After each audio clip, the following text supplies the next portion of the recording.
Okay, in this presentation, we're going to look at a topic called why Jewish people don't accept Jesus as the Messiah.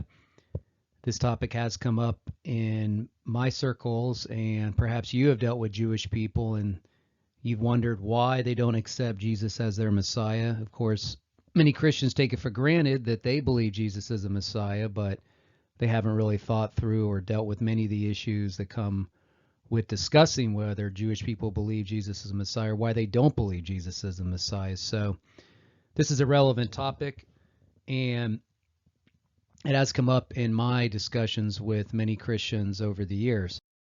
Now, if you really want to go deeper on this topic, and I mean deeper, there is a 5-volume set by Michael L. Brown. He is the premier Messianic apologist. He has a radio show called On the Line of Fire, or The Line of Fire. And he has written a 5-volume set. He has a doctorate in Near Eastern languages from, I think it's New York State or University of New York, one of those two schools, or Near Eastern languages. But he has written a 5-volume set here, and sometimes it can be intimidating. Sometimes Christians will say to me, wow, I had no idea Jewish people had so many objections. But we need to remember that Christianity and Judaism have a long, messy history with each other. I've done other clips on here about the relationship between the two. But the point is that there are a lot of issues that come up with where we're at this day and age and things that have happened over history and some of the objections that come up. He has one volume here called General and Historical Objections. He has Theological Objections, Messianic Prophecy Objections, New Testament Objections, and Traditional Jewish Objections. Now, of course, the Jewish community has responded to Dr. Brown. I know he's had a lot of debates with rabbis and a lot of online debates with groups like Jews for Judaism or anti-missionaries. So if you run into objections to Dr. Brown online, just be sure you check out his response because he has responded to a lot of them. You can go to his YouTube clips or his website. So make sure you read both sides of the argument. And then I have a couple of short books that I've written on this topic or that's related to the topic. One is called The Resurrection of the Jewish Messiah, and the other one's called is Yeshua the Jewish Messiah. That's Jesus' Hebrew name, Yeshua. If you want to pick those up on Kindle, one of them goes for $3.99, another one's for $6.99. Now, we need to remember that it's not true that all Jewish people in the first century rejected Jesus, because today we have what's called Messianic Judaism, or we have Messianic Jews or Messianic Jewish congregations, and this is just a continuation of the first followers of Jesus, because Peter, Paul, and all the apostles were Jews, Second Temple Jewish people, and they maintain a Jewish identity. They never left their Jewish identity. They were Jewish. So the first followers of Jesus were all Jewish. And then we read in the book of Acts that Cornelius was the first Gentile to come to faith in Jesus. And today there's more than 165 independent Messianic Jewish congregations worldwide. Of course, they're not all the same. A lot of them have different styles. But if you want to learn more about Messianic Judaism, get the book right here on the slide by David Rudolph and other authors. They edit them, edit different essays, and they're edited. So the point is that not all the first followers of the first Jewish people that Jesus encountered, they didn't all reject him. There were certainly many that did believe in him. It's sometimes estimated there were about 100,000 Jewish people in the first century that actually believed he was the Messiah. But we also need to remember that when you think of Jewish people and why they don't believe in Jesus, we don't ever want to assume, or you should never assume, that Jewish people even believe in a personal Messiah or they even care about it. In my experience, most of them have never thought about it. And the other thing is, a lot of Jewish people today, at least in today's world in 2020, are secular, meaning that they really don't care that much about spirituality or whether even God exists, and they don't think about it. So a lot of Jewish people don't even think about the Messiah topic, and so if they don't even think there's a God, obviously it's going to be hard to just assume they've read all the Messianic prophecies in the Jewish scriptures and they've studied this thoroughly.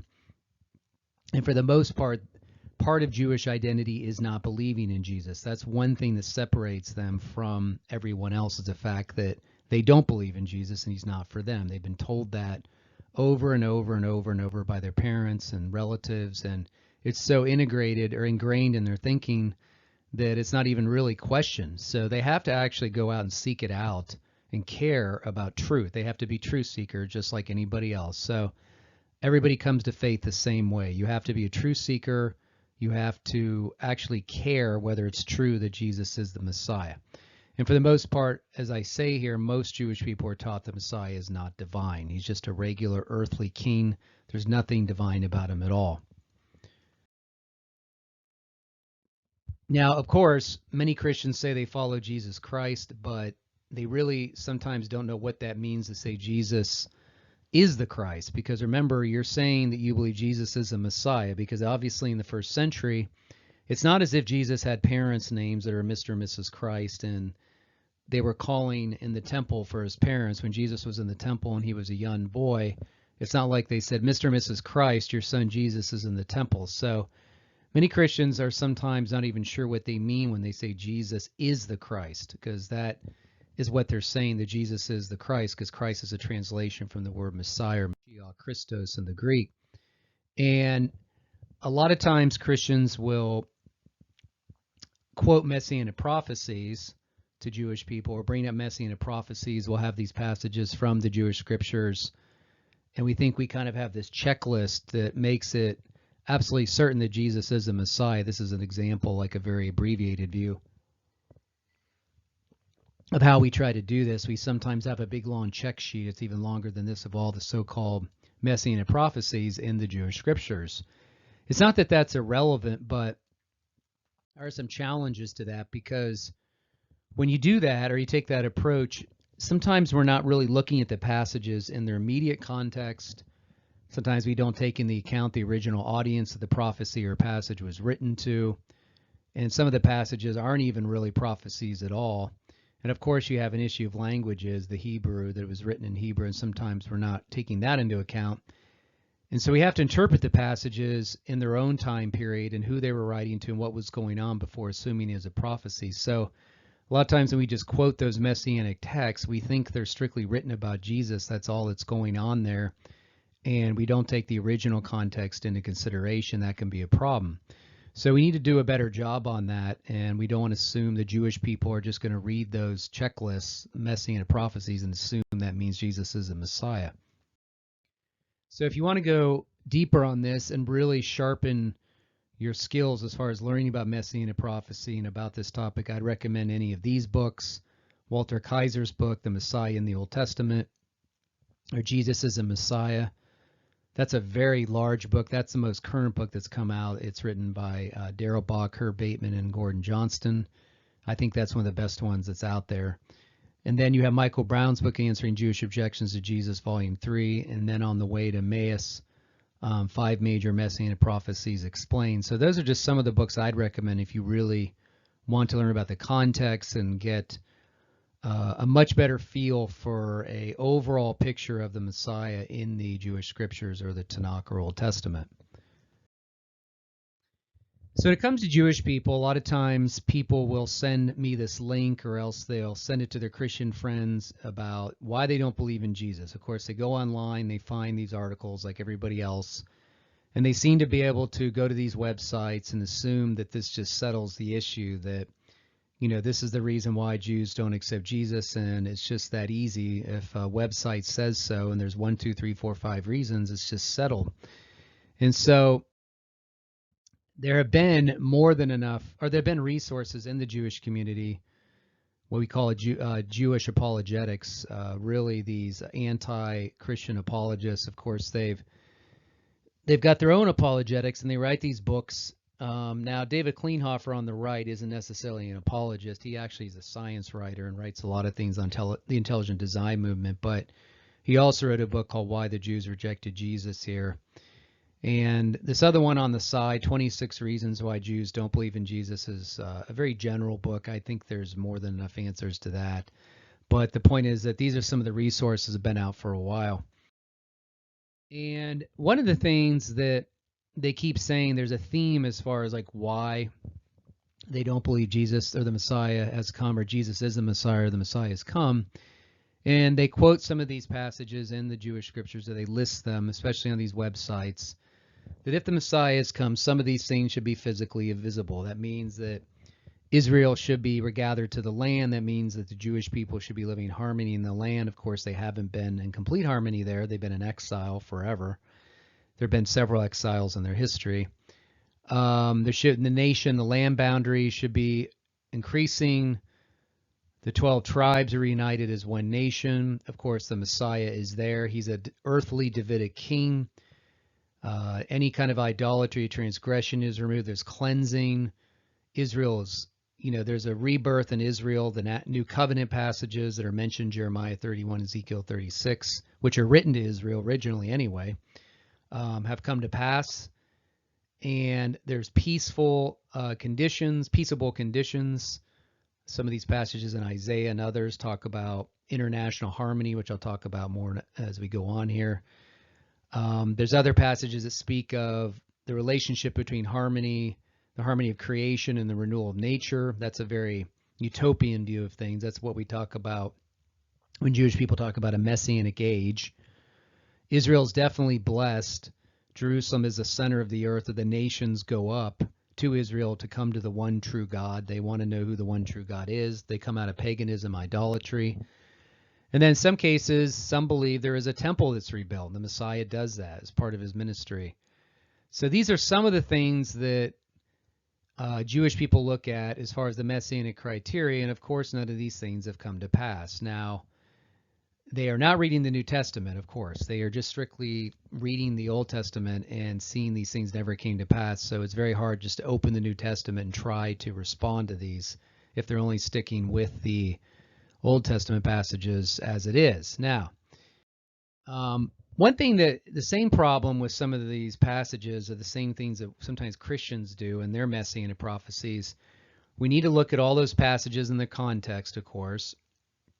Of course, sometimes, once again, just like we do, Jewish people sometimes don't take into consideration who the original passage was written to. And of course, as I said, these passages are not interpreted in light of the New Testament at all. The New Testament plays no role in understanding these passages. And Klinghoffer here says in his book, Why the Jews Rejected Jesus, he says has a very similar theme as I just read in the other slide about some of those things that haven't come to pass. He says if the Messiah has come, there should be Jewish people being gathered to the land. There should be a gathering of Jewish exiles. The Messiah will be there, a Davidic king. A new covenant will have happened. There'll be eternal peace in the world. There'll be a new temple, and the nations will recognize God. Very similar to what I just showed a few slides back. Now, there's a problem. I've always wondered how would the Messiah come and gather every single Jewish person back to the land? How would that happen? Would he announce it on social media that you all need to come to the land and I'm the Messiah? And would that happen all at once? Would it happen gradually? Because there have been Jewish people coming back to the land for several years now. Of course, not all the Jewish people are in the land. They're scattered all over the world. But the point is that, are we supposed to wait until all the Jewish people come to the land and then the Messiah will be there? Is that a gradual process or is it a one-time event? And of course, as far as the new covenant and the other issues, actually we're going to talk about those as we go on here as far as the new covenant and some of these other passages. The problem is that it leads to an issue of Israel's relationship with the covenants. And just like here, this objection right here, what this rabbi says. He says the main task of the Messiah was to bring the world back to God and to abolish all war, suffering, and injustice from the world. Clearly, Jesus did not accomplish this. In order to get around this failure on the part of Jesus, Christians invented the doctrine of the second coming. All the prophecies that Jesus did not fulfill the first time are supposed to be taken care of the second time around. However, the Jewish Bible offers absolutely no evidence to support the Christian doctrine of a second coming. So here we have it. Supposedly those passages I just showed weren't fulfilled by Jesus, and that just settles it, that the Messiah has not come, and that is a gross oversimplification. So once again, we see that they believe that whatever you believe the Messiah is supposed to do, it's not going to be escaping from this world and going to heaven. There's going to be a change on earth. There's going to be a kingdom that reigns now. It's going to be all at once. It's going to be visible. It's going to be complete fullness. and Israel will not have those problems as we just showed. Now, remember, the Messiah is Israel's leader. He is the one that is anointed for a special task. He is their ideal representative. So there is a relationship between Israel and the Messiah. You can't divorce those at all, as I will talk about more as I go on. But perhaps we need to ask, did Jesus, the question that we choose, did Jesus bring a spiritual kingdom? Did he, not do it physically yet? And remember when we read Matthew 12, and we have the Pharisees accusing Jesus of having miracles that are caused by Satan, we know that Jesus judges them, and he says that that's blasphemy of the Holy Spirit. But then if you go on through Matthew 13, Jesus then talks about this mystery form of the kingdom that's now taking place between his first and second coming. He says now he's going to offer a reign. The reign of God has come. It's broken into the world, but it's going to be offered right now through an invisible spiritual new birth to both Jew and Gentile, last throughout eternity. So did Jesus bring the kingdom is the question. And so this leads to the issue. Maybe Jesus couldn't do it because he wasn't the Messiah, or else he did bring something spiritually, or else he will bring something physical as far as a physical kingdom in the future. And that's what we call restorationism or futurism. Now, obviously Christians disagree in their eschatological views of what's going to happen, but the point is that for Jewish people, they don't think Jesus is the Messiah because there is no physical kingdom here at all. There's nothing that shows Jesus fulfilled any of those passages we just mentioned, as I showed in those slides before. But the problem we have here is that when Jewish people bring up this objection is they seem to forget, or maybe they know or they forget, that there is a contingent element to prophecy.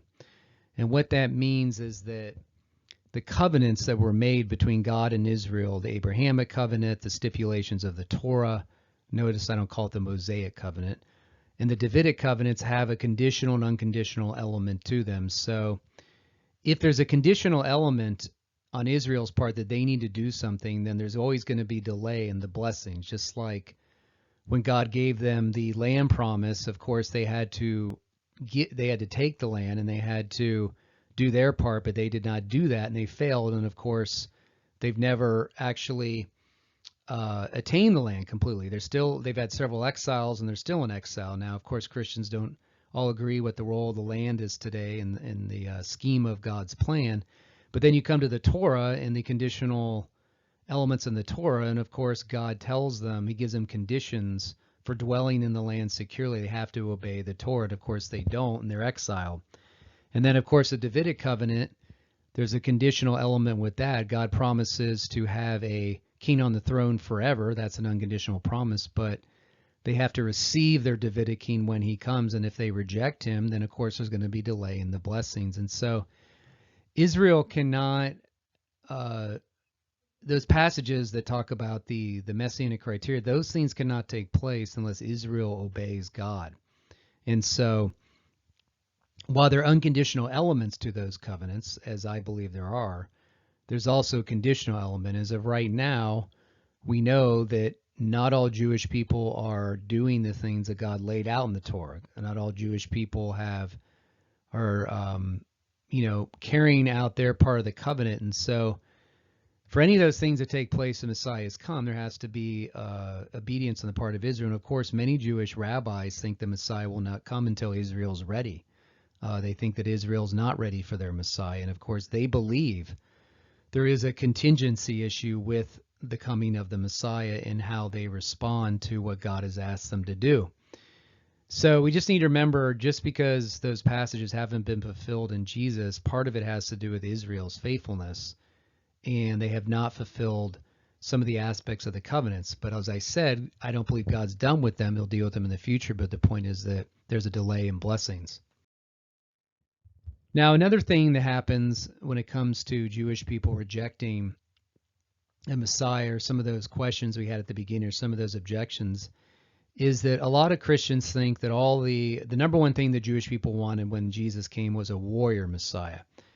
And this is kind of another bit of a gross oversimplification, as well, as Amy Jill Levine says here. She's a Jewish scholar who tries to get Jewish people to read the New Testament.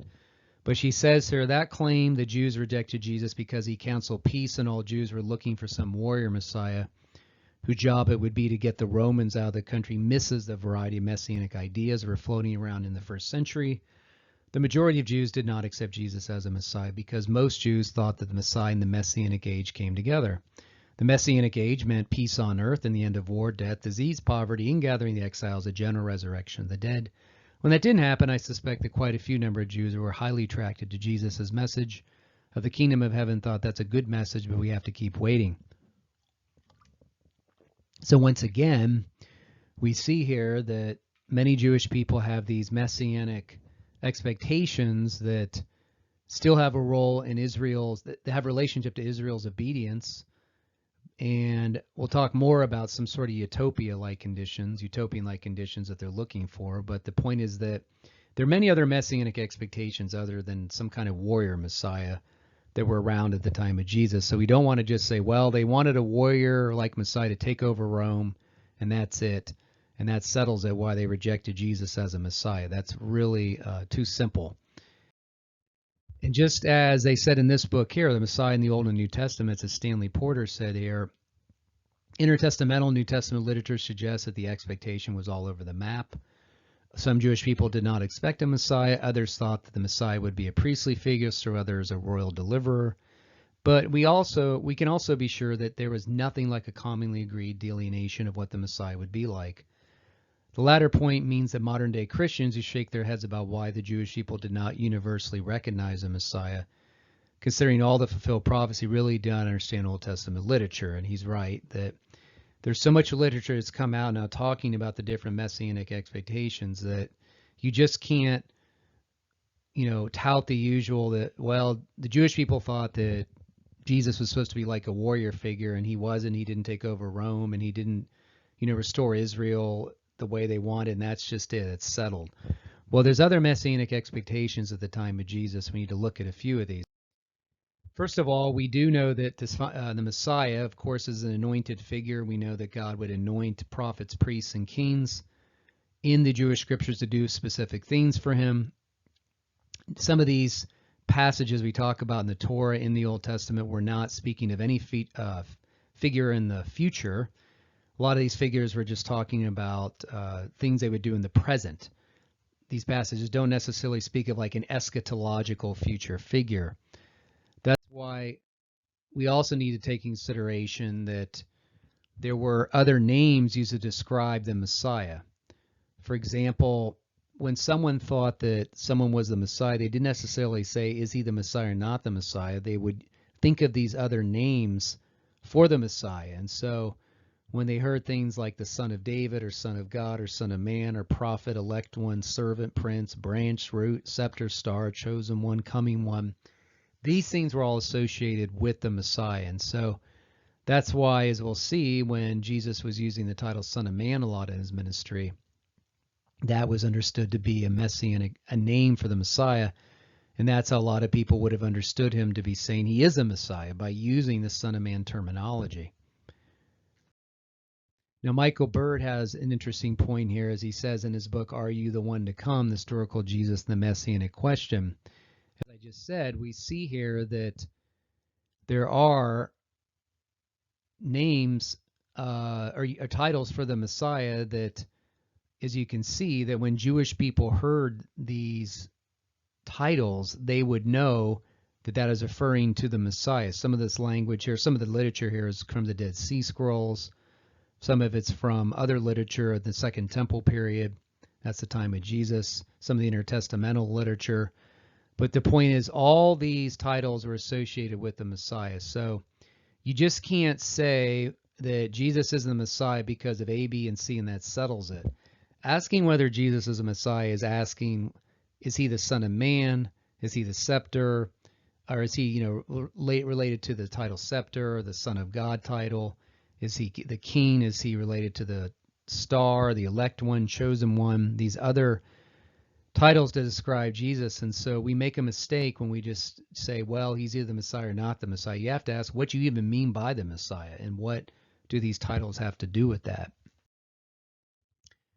For example, when Jesus came, of course, there was a Davidic king, son of God expectation. The Davidic king is the son of God because King David was God's son in an earthly sense. He was a special king. But we know that God promised Israel that they would have not only an earthly king, but they'd have a descendant that would rule on the throne of David forever. That, of course, is the Davidic covenant. And we read in Psalm 89 that the Davidic king will be elevated over the rivers and the seas. He's the most exalted ruler on earth. He'll be a firstborn, enjoying the highest rank among all the earthly kings. So there's no doubt at the time of Jesus there was an aspect of the Messiah that he had to be a descendant of David. There's no doubt about that. But when we say Jesus is the Son of God, that's what we mean. We mean he is the Davidic king. We don't mean like God had a baby or like, when God mated with somebody, that's not what that means. It means he is the anointed one, the special king, the ultimate Davidic king, the Son of God, not just a Son of God. And of course, the Davidic king would be born in Bethlehem. He'd be unlike any past Davidic king. He would be a divine Davidic king. And of course, there's other texts that speak of the Davidic king as a branch. That's another name that's associated with the Messiah. He will reign and rebuild the temple and be a king priest on his throne. And then you run into these passages in the book of Exodus and Psalm 89 about how he's the firstborn. Just like Israel's the firstborn son, the Davidic king is the firstborn. And of course, that is talked about in Colossians chapter 1, verses 15 to 18 as well, very similar to Psalm 89. The Davidic king is one of the highest kings ever. And God says in Psalm 89, he will establish his offspring forever and throne the days of heavens. But then, of course, in Colossians 1, Jesus is called the firstborn of all creation. Another expectation at the time of Jesus is a miracle-working Messiah prophet like Moses. And Paul even said in 1 Corinthians chapter 1, verse 22, he says here, for Jews demand signs and Greeks seek wisdom, but we preach Christ crucified, a stumbling block to Jews and a folly to Gentiles. But to those who are called, both Jews and Greeks, Christ, the power of God and the wisdom of God. So obviously Jewish people at the time of Jesus were seeking signs. And we know that in the book of John, it seems that they're looking for a prophet like Moses. And Jesus does these signs. The book of John is sometimes called the book of signs. The book of John's called the book of signs, and Jesus is the sign prophet. And we see that Jesus, of course, does many, many signs to show he's a prophet like Moses. We know that Moses has a huge role in the history of Jewish thought. We know that the Messiah is supposed to be like a second Moses, one greater than Moses, a prophet like Moses. And of course, Jesus does show he's a prophet like Moses, the signs that he does. And then Jesus even appeals to Isaiah 61, 1-2 in Luke chapter 4. And they found a passage or a public scroll from the Qumran community. That's the Dead Sea Scroll community where they found the scrolls there. And one of the scrolls there says in 4Q 521, it says, heaven and earth will obey his Messiah, and all that is in them will not turn away from his commandments of the holy ones, for the Lord will honor the pious upon the throne of the eternal kingdom, setting prisoners free, opening the eyes of the blind, raising up those who are bowed down, for he will heal the wounded, revive the dead, and proclaim good news to the poor. So here we see a Dead Sea Scroll text that sounds a lot like Matthew chapter 11, when Jesus is talking to John the Baptist, and he tells him he will do these things to show the Messiah has come. His deeds or actions or his messianic miracles show that he is the Messiah. And then we have another expectation, a transcendent-divine Messiah. That's the Son of Man or elect terminology, their elect one terminology. We know that Jesus uses the Son of Man terminology for himself. He applies it himself more than anything else in the New Testament. We know that in some passages it's talking about his earthly ministry. Some other passages talking about his suffering, death, and resurrection. And then it also talks about his future. Talks about how he will be an eschatological judge. He will be one like the Son of Man in Daniel 7, who will come in the clouds and judge. Now, this man right here, Daniel Boyarin, teaches, he's a Talmudic rabbi. He does not believe Jesus is the Messiah, but he's a very well-known rabbinic scholar, Jewish scholar in the academic community. He wrote a book called the Jewish gospel is the story of the Jewish Christ. And he said basically that the concept of the Messiah as the Son of Man was related to the books or some of the passages in First Enoch, that there is a case where the Son of Man is clearly identified as the Messiah, and it showed the Messiah as a pre-existent figure, and he has the same characteristics of God. He can do the same things as God does. And of course, what this means is that what he was trying to show in this book is that the believers at the time of Jesus, or the Jewish people at the time of Jesus, had an understanding the Messiah was divine. It's not something that Christians made up much later, and it's related to the Son of Man texts. And of course, a lot of Jewish anti-missionaries didn't like this book. They weren't happy that he wrote it, but really in his scholarship there, he really showed that there was an expectation of a divine Messiah who was a Son of Man figure, and that was related to his identity as a Messiah. Another Messianic expectation time of Jesus is a priestly figure. Of course, the priests in the Old Testament were anointed in their roles as mediators between God and the Jewish people because they could make atonement. We know that there are implicit passages in the Hebrew Bible or the Tanakh about a priestly aspect of the Messiah. And then once again, in the Qumran community, the Dead Sea Scroll community that predated the time of Jesus, they obviously were convinced there's possibly two Messianic figures, one priestly and one royal. So it seems like their Messianic expectations allowed for a priestly and a royal Messiah. And then you get into Psalm 110, 1-4, and we know that while David did offer some sacrifices, he could not be qualified to be a priest forever, as Psalm 110 talks about, because David died. And David was also disqualified to be a priest because he was from the tribe of Judah. And so if the Messiah is to be a greater priest, he has to come from a different line of preachers as greater than the Levitical priesthood.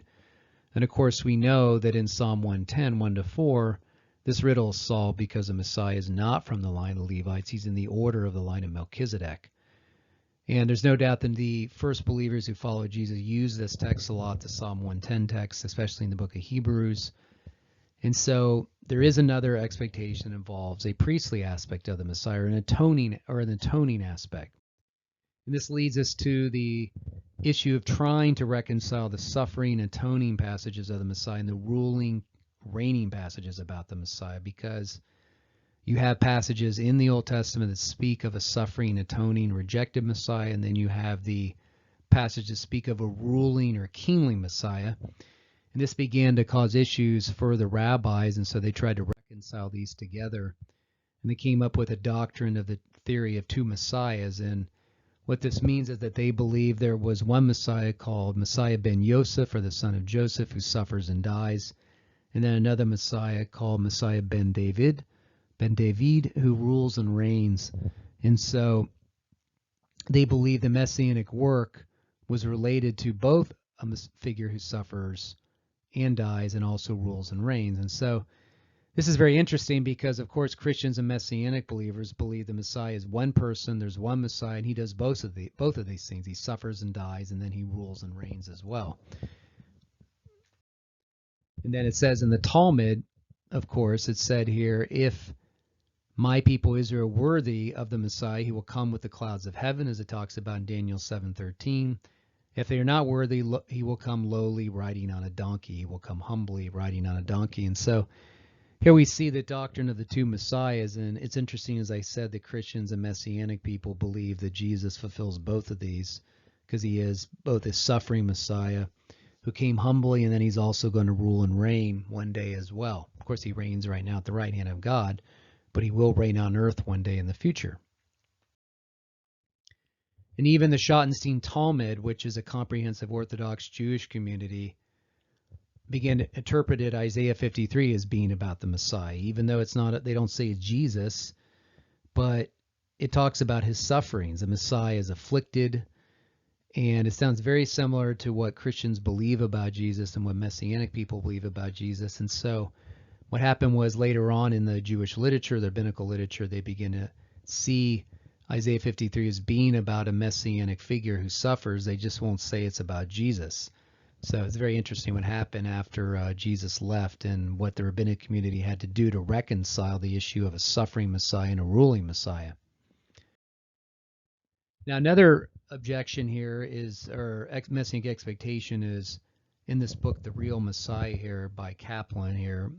He says here, the Jewish concept of the Messiah is that which is clearly taught in the prophets of the Bible. He is a leader of the Jews, strong in wisdom and power and spirit. It is he who will bring complete redemption to the Jewish people, both spiritually and physically. Along with this, he will bring eternal love, prosperity, and moral perfection to the world. The Jewish Messiah will bring all peoples to God. This is expressed in the Elenu prayer, which concludes all 3 daily services.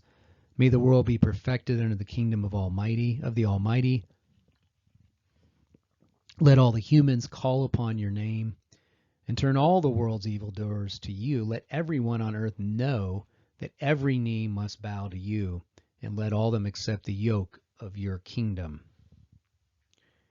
So he says here that the Jewish Messiah will bring all peoples to God. He's supposed to not only reach the Jewish people, he's supposed to reach all people groups. And it's very interesting because in Genesis, it talks about God makes a promise to Abraham. He says, I'll make you a great nation, and I will bless you, make your name great, so that you will be a blessing. I'll bless those who bless you, and dishonor you, curse you, and all the families there shall be blessed. So through Abraham's seed, all the nations were supposed to be benefiting from that promise. Of course, through the seed of Abraham comes a Messiah. And it's interesting that there is this theme throughout the Jewish scriptures that all people groups will be restored to God as a result of Israel's end-time restoration, become united to them. So there's always been this theme in the Old Testament about all the people groups being restored to God through Israel being a light to them. Israel's called to be a light to the nations. And of course, the Messiah is their ideal representative, so he helps them fulfill their calling. But it's interesting that almost several Jewish thinkers thought that when the Messiah comes, all the people will be gathered. That means that the Messiah, as I just said, as I'm reiterating, the Messiah will draw all the nations to God. He has a role of bringing the nation, the different people groups, to the one true God. So the question becomes, what other Messianic figure or Jewish figure in the history of Judaism has helped 1.4 billion non-Jews come to know the one true God? Because statistically right now, there's supposedly 1.4 billion people that believe Jesus is a Messiah or Jesus is a Son of God in the world today. Now, whether they all truly believe it, I don't know. It's just a statistic. But the point is that what other Messianic figure has helped all these other people groups who were pagans, who were polytheistic idolaters, come to know the one true God? What other Messianic figure other than Jesus has done that? Even in Ephesians chapter 2, Paul says Gentiles are fellow citizens with the Jews, namely their faith was built on the same apostolic and prophetic foundation, right? And so Jesus has fulfilled the role of bringing the different people groups to the one true God. No other Messianic figure has done that. Now, of course, this leads to another common objection, which is related to some of the other things we've talked about. If Jesus is the Messiah, where is the peace? Sometimes Jewish people read these passages that talk about some sort of societal and political transformation. It means that there's international harmony in the world. And so there's supposed to be something that we can see visibly it's happened between the nations. It's almost like a utopia takes place where there's an end to all oppression, suffering, disease. They sometimes quote this Isaiah passage 11, 6-9 about the wolf laying down with the lamb. And all these societal changes are supposed to take place. And it's just interesting when you look at those passages that they look at about these societal and political and international changes that are supposed to take place. It just leads to the issue of really some sort of desire for utopian messianism. That means that they want to see something happen, but if they don't believe in any kind of divine Messiah, I mean the Messiah can't be divine in any way. My question is, what kind of Messianic figure would provide this kind of societal major world transformation? I mean, would an earthly figure be able to accomplish such a thing, just a regular earthly figure? So it seems to me when they ask where the peace is, my question is, what kind of figure can bring that, and how would he do it? And how would it be a non-divine figure that could accomplish those things? And of course, biblically, we know people will not have peace in the world unless they have peace with God. They need atonement, which in turn will lead to peace in the world. So just because there's no major change as far as wars haven't ended and disease hasn't ended and poverty and oppression, that is a result a lot of times of man's sinfulness. And so we need to have atonement and get right with God. And as I say here, no figure could accomplish that who's simply an earthly figure who has no divine aspect to them. So I don't think that's a very strong objection at all. So having said that, I hope that this makes you think about a little more, help you in your discussions with Jewish people. Of course, the best thing to do is ask them questions as far as what they believe about the Messiah. Ask them if it's relevant to them, and ask them if they've ever considered whether Jesus could be the Jewish Messiah. Have a good day.